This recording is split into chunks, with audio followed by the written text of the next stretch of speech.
Oh yeah, I remember what we're going to talk about. Hypothetically, if you had to rank Brendan Fraser's best movies, what would number one be? Just Monkey Bone. You guys are awful.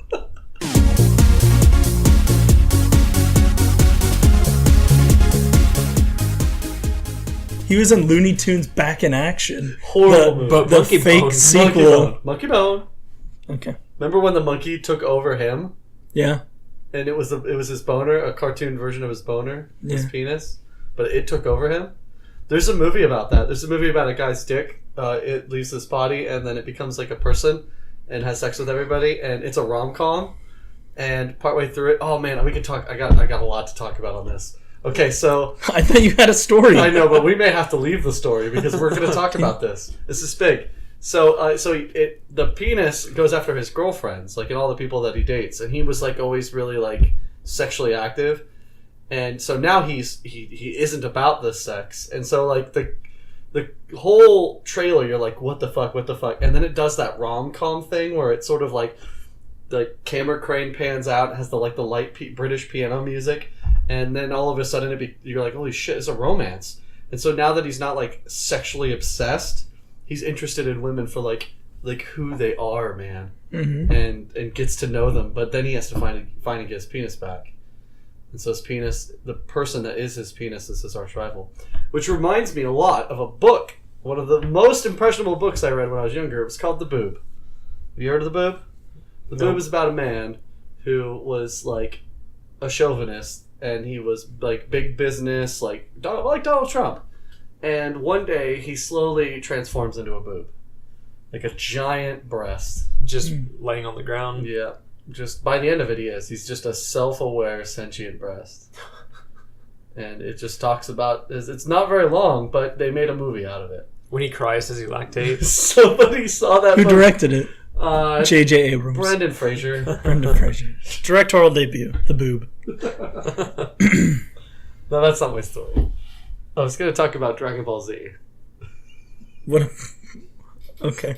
More specifically. What about Dragon Ball Z were you wanting to talk about? I was going to talk about anime, dubbing in anime, which I can already feel the heat. Yeah. So I want to tell you that I think this is a story that's fun for all ages, and both sides, the butter side up and the butter side downs, who either love subs in their anime. Doesn't it always fall butter side down? Or dubs. No. They're talking about the butter battle, bro. Dr. Seuss. I don't know what you're talking... Doesn't toast always fall butter side down? No. Isn't it like a scientifically proven thing? I don't think so. Like, I've watched at least 3 episodes of Mythbusters. Hey, Neil Dog. Almost... Tweet us. Tell us what happens. Did you... Neil deGrasse Tyson? Yeah. Oh. But I call him Neil Dog. Neil, because he's our friend. Well, Neil Friend of the show, Neil deGrasse Tyson. Is that racist? No. But you made it. I didn't make it. Just made it racist. Neil Dog, friend of the show, Neil deGrasse Tyson. Tweet us about what your knowledge of buttered toast is. Anyway, so we're going to talk about Dragon Ball Z. Okay. So you have to think back to the wild, wild west of anime in like the late 80s. Okay? And Yeah, it was uncharted territory. People were buying whatever licenses they could. Japan was selling the licenses. Japan's in this economic bubble where they can pretty much like make money off of anything. Mm-hmm. The economy is strong. So they go to sell the rights to Dragon Ball Z to the UK. And it's a big deal because nobody had really tried to like license out big shows like that to another country. It just hadn't really been thought of. It's a very insular country, believe it or not, as an island. Anywho, so... They weren't insular when they sent planes to Hawaii. Okay. Whoa, no. We're not talking about that. This is a funny story. So my bad. Didn't mean to detract. So this group picks up Dragon Ball Z, and it's called Oceans, is the name of the dubbing company. Are you familiar with the Oceans dub? Slightly, yeah. Because it's beautiful. It's beautiful. And I feel like you're using that word ironically. I'm not. I'm absolutely not. So they got the rights. They licensed the rights to all of the Dragon Ball Z movies. Okay? So this actually, I stand corrected. This was not circa the late 80s. This is still like early to mid 90s, because that's when the movies that they had licensed We're out. Anywho, so they go to work on dubbing them, and most importantly, translating them. And they really take all the liberties in the world. Like, if you can imagine all those really shitty dubs that you've seen, where they've just butchered the story or butchered the interpretations. And I'm talking, some people get upset about the minor things, but Oceans really took it to a new level. It was like it was translated. They found a guy who swears that he knows Japanese, probably like took a class, and like he's the one, and they just trust him, like with all belief, every will in their body. They're like, these are real translations. And it starts already with the titles, because it's like the strongest guy, and then the next one's like guy that's the strongest, and then it's like the dude who's the strongest guy, and like all the names of the movies are fucking like this. Is that real? Super real. So they also took liberties with the attacks. So almost everything is a Kamehameha. I mean, like an uppercut, like a punch, a run at somebody. Sometimes it's just yelled, like an exclamation of Kamehameha. That's pretty good, but it gets way better because they took the names and just did whatever the fuck they wanted with them. Like Piccolo is not Piccolo; he's Big Green. Big Green's his name. Watch out for Big Green; he's coming. And which dubs? The Ocean's dubs. You've probably not seen the Ocean's dubs. They weren't even what was on TV like way back in the day. In the U.S., all we got was like up to Snake Way, and it just would on repeat. Right. No, this is Oceans is before that. Mm-hmm. And again, it was the movies. It was just the movies in the UK. So you have Big Green. Kami, who's the god of Earth, was Green Guy. So you've got Big Green and Green Guy. The next part's pretty funny just because of like the voices of like Goku and all the characters and stuff. But they gave Vegeta this like real nasally voice. Goku sounds just like Captain Kirk. Like it's like not even Shatner. It's like Captain Kirk. Like Turles in one of the first movies in Tree of Might is going on this big thing about being an alien and how important it is to be a big alien guy. And he's like, he just stops and he goes, "I have no idea what you're saying. I am an Earthman." And it's just like that, and it's so good. They exclaim these really horrible like Google Translate exclamations, like "Let that child alone," which is a good one. That's awesome. So have they fixed it since then? Absolutely not. So this is like it's good. So Oceans clearly did not get renewed on the contract for like more like to do the series, but they retained the rights because the contracts were so poorly written at this time that they maintained the rights even to this day for television broadcasts of the DBZ movies in the UK. So if someone is to air an episode, like one of the UK movies, or the movies in the UK, it has to be the Ocean's dub, which is great. But they are super sought after now. It's really, really hard to come, because they didn't like print them for anything. So many people have them, but it's like a copy of a copy of a copy. It's become really sought after to get them all. But there's a best of Big Green dub on YouTube. I highly recommend looking it up. They take like 8 or 9 minutes of every one of the movies. That's just the top shelf stuff. And I don't want to devalue the rest of the movies because they're all good, but the best 9 minutes. And then at the end they put a techno remix version of like certain parts of it, like the "Let That Child Alone" techno remix. But it's super good. I'd highly recommend looking at the Ocean stuff. What would you do to get a copy of one of those Oceans dubs? Would you sell your soul for one? What the fuck are you doing, John? What? Why are you stepping on my toes, bro? I'm sorry, man. Bruh. I didn't see him there. God damn. Cue the music. That's way too late into the show. Cue it again. Dun, dun, dun.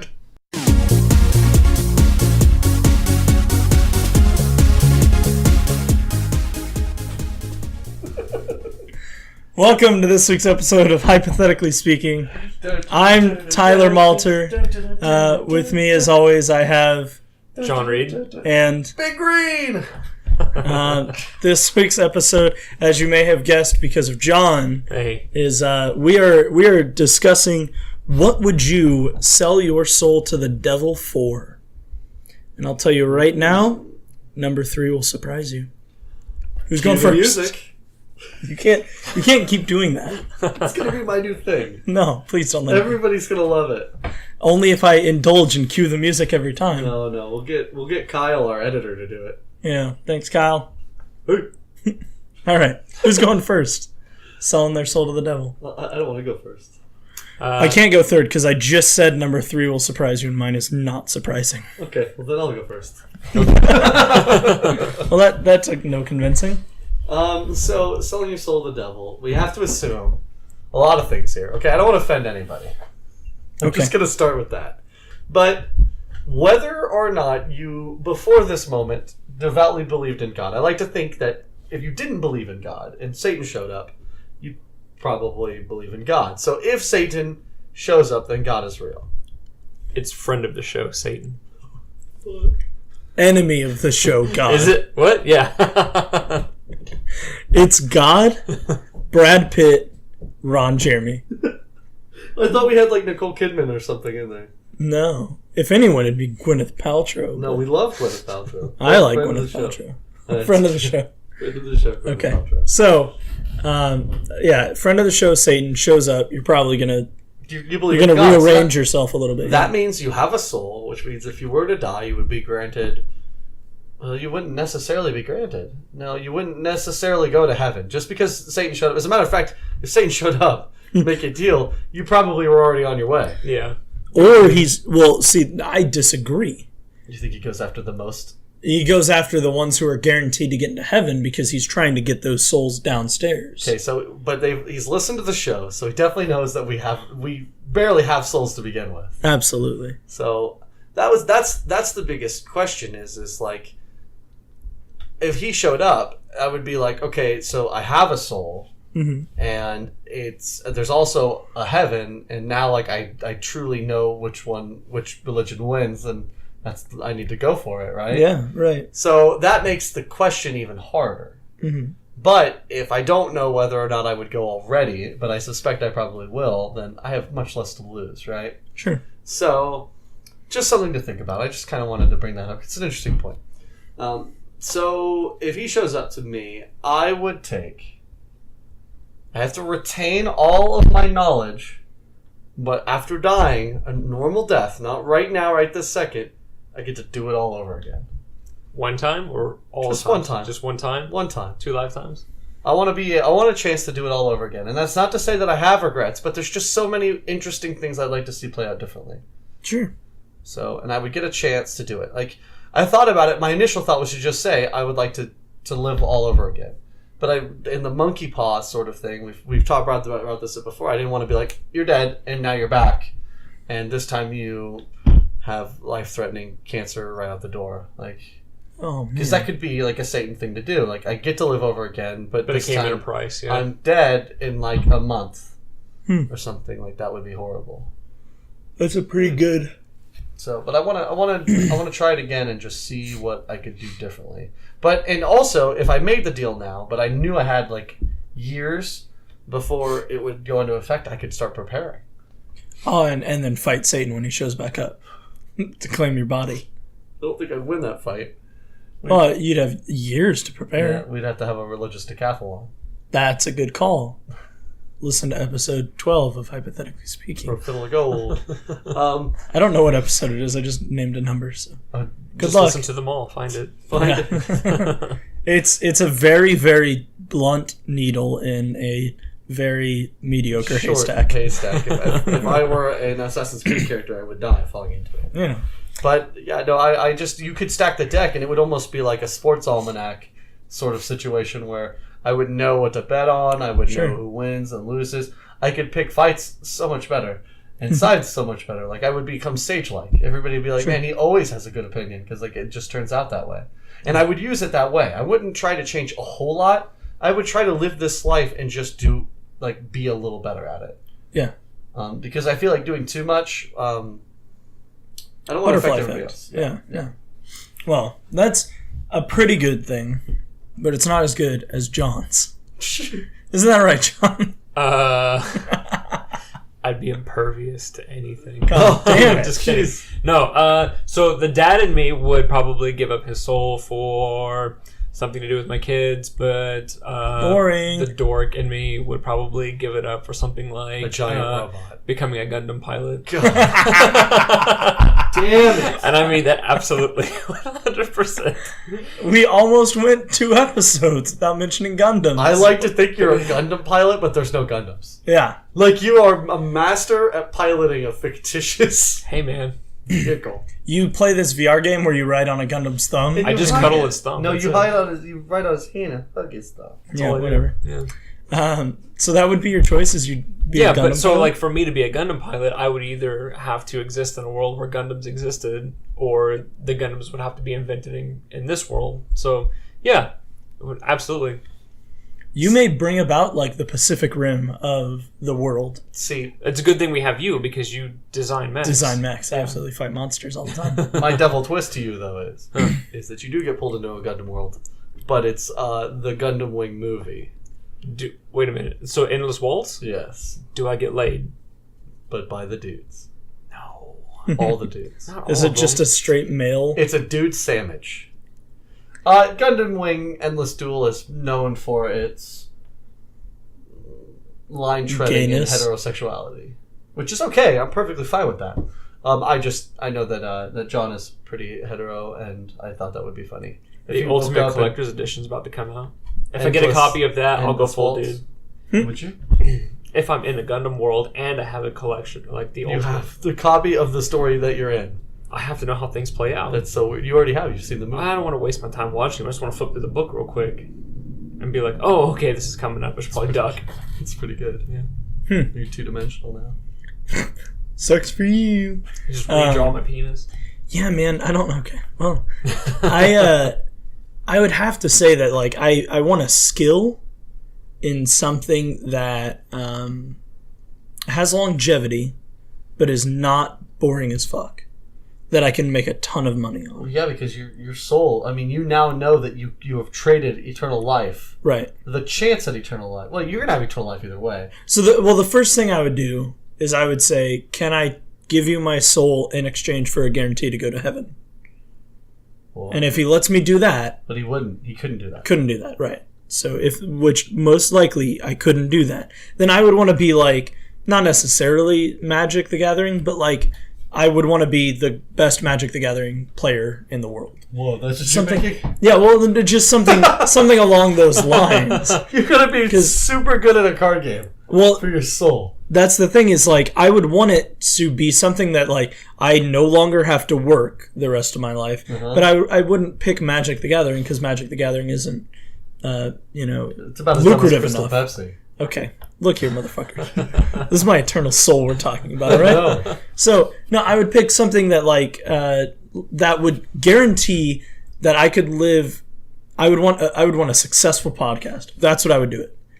I would want really like sad. extreme popularity on a podcast because you know what Kevin Smith fucking does? Uh-huh. He sits at home in his hockey jerseys, watching hockey reruns, smoking a fuck ton of weed, and podcasting occasionally. If this show ever gets popular, then you know that Satan is real and that And I accidentally just sold my soul to the devil. accidentally. I'm pretty sure Joe Rogan has a bigger podcast than Kevin Smith. I heard he makes $75,000 per episode that he publishes. See, and which that's is what I'm insane. talking about. I want that level of like I go into a booth and I record for like an hour, maybe 2 hours a week. Yeah. And with that 2 hours of work a week, I make enough to comfortably live the rest of my life. Yeah, Joe Rogan, though, he has to keep his popularity and his saturation on the market. He has to be on everything too, though. He's commentating, he's sportscasting. No, he does that for fun because he likes he it. almost But gave that up also adds to his penetration and value and credibility. Mm-hmm. The fact that he's around everywhere makes his voice more credible.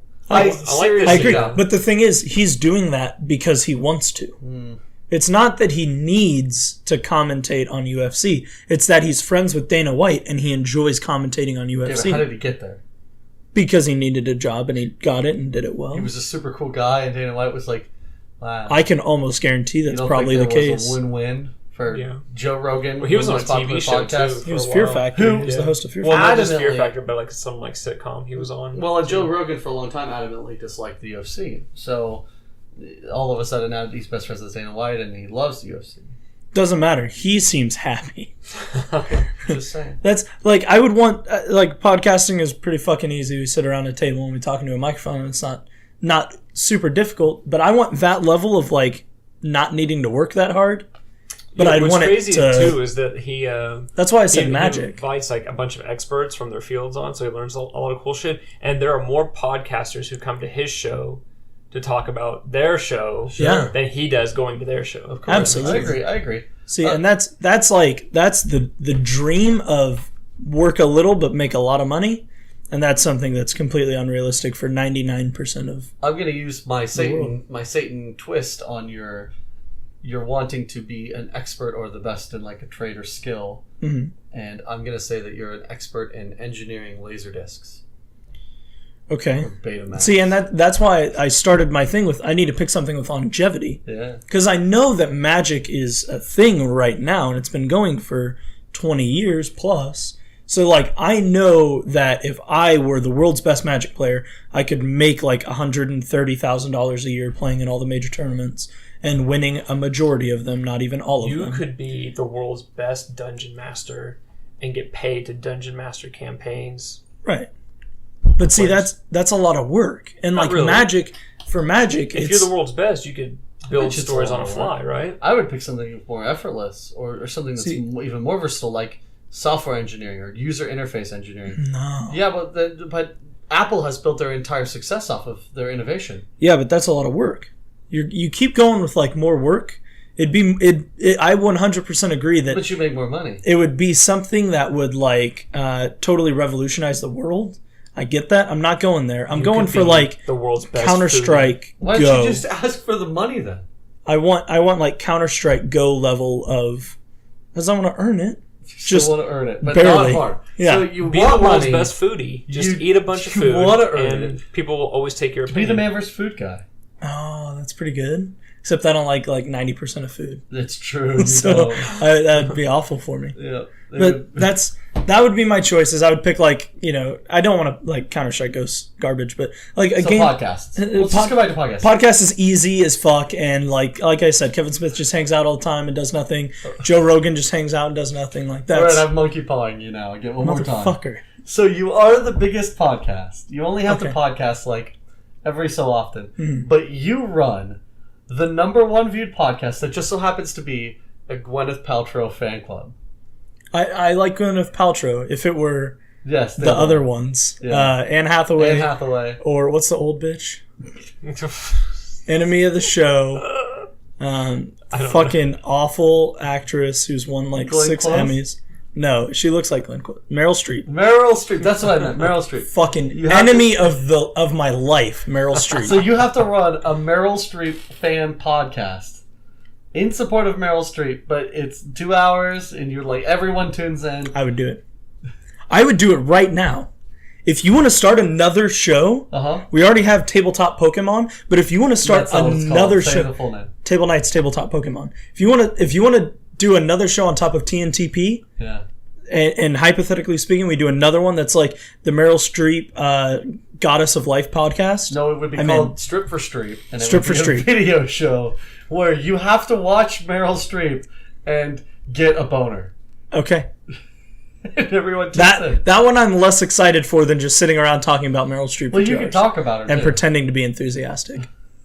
Because I can pretend my ass off. Can you? What if after a while you start to like her? That would be the best case scenario, though. Would it? Present day Tyler hates that idea, but future Tyler would be like, well, at least I don't hate what I talk about anymore, you know? Biggest Meryl Streep fan. Yeah. That sounds like it's worse than selling my soul to Satan and having eternal damnation. Oh, man. But I'm sure once I became the biggest Meryl Streep fan, I would be very content with it. Why did I get Meryl Streep and Gwyneth Paltrow mixed up? Because I mentioned Gwyneth Paltrow earlier. Did you? And Glenn Close is close because she looks like fucking Meryl Streep. I almost hate her for it. I used to hate her as Cruella DeVille because I thought she was Meryl Streep, and then I found out she's not. So now I'm like in this weird thing of, do I like Glenn Close and do I not? She was in Guardians of the Galaxy, so she gets a point, but then every time I look at her, I'm like, shit, is that Meryl Streep? So she gets -2. It's close. You know? Glenn Close. Thanks for listening this week on Hypothetically Speaking. I'm Tyler Malty. You can find me at TJMalt421. You can find Sean Murphy at Chuck Bonsai 1. You can find John Reed at John Reed Art. Find us on our website, tablenight.com. You can go to facebook.com/tablenight productions. You can find us on YouTube. Just search Table Night Productions. And we will catch you next week. Cue the music.